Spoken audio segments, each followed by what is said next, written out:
కేరళ రాష్ట్రంలో ఆర్ఎస్ఎస్ వాదుల లైంగిక వేధింపులు భరించలేకనే యువ సాఫ్ట్వేర్ ఆనంద్ ఆజీ ఆత్మహత్య చేసుకున్నాడని, ఇతని చావుకి కారణమైన ఆర్ఎస్ఎస్ వాదులను వెంటనే శిక్షించాలని జయశంకర్ భూపాలపల్లి జిల్లా యువజన కాంగ్రెస్ అధ్యక్షుడు బట్టు కర్ణాకర్ కేరళ రాష్ట్ర ప్రభుత్వాన్ని డిమాండ్ చేశారు.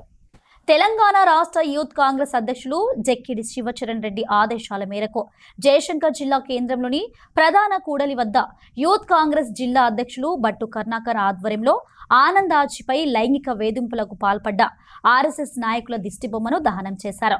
ఈ సందర్భంగా నాయకులు బట్టు కర్ణాకర్ మాట్లాడుతూ యువ సాఫ్ట్వేర్ ఆనంద్ ఆజీపై లైంగిక వేధింపులు చేసిన ఆర్ఎస్ఎస్ నాయకులపై కేరళ రాష్ట్ర ప్రభుత్వం సమగ్ర విచారణ జరిపి వారిపై తక్షణమే చర్యలు తీసుకునే విధంగా ముందుకు వెళ్లాలన్నారు.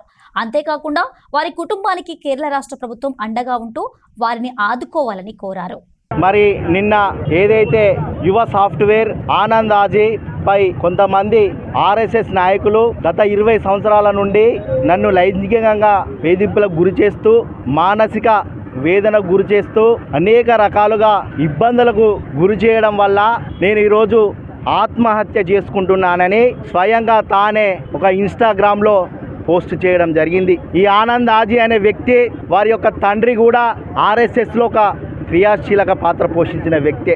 వాళ్ళ తండ్రి బాటలోనే ఈయన కూడా నడవాలని చిన్న వయసులోనే కూడా ఈయన కూడా ఆర్ఎస్ఎస్ శిక్షణ శిబిరాలకు వెళ్ళడం జరిగింది. కానీ ఈ ఆర్ఎస్ఎస్ శిక్షణ శిబిరాల ముసుగు వెనుక ఒక పెద్ద తతంగం జరుగుతూ ఉంది. అది ఎవరికి చెప్పాలో అర్థం కాక 25 సంవత్సరాల లేత పిల్లగాడు ఒక సాఫ్ట్వేర్ ఉద్యోగి ఏమని చెప్పుకోవాలి, ఎట్లని చెప్పుకోవాలని తెలియక ఆత్మహత్య చేసుకున్నాడు.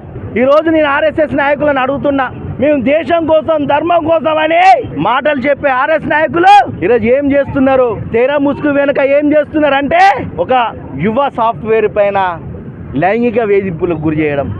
ఈరోజు సభ్య సమాజానికి మీరేం సమాధానం చెప్తారు? చాలా చిన్నతనం నుండి ఆర్ఎస్ఎస్ సిద్ధాంతాలకు అలవాటు పడాలి, ఆ సిద్ధాంతాలు నేర్చుకోవాలని విద్యార్థులు యువకులు ఈరోజు వెళ్ళే పరిస్థితి ఈరోజు ఆర్ఎస్ఎస్లో కనబడతా ఉంది.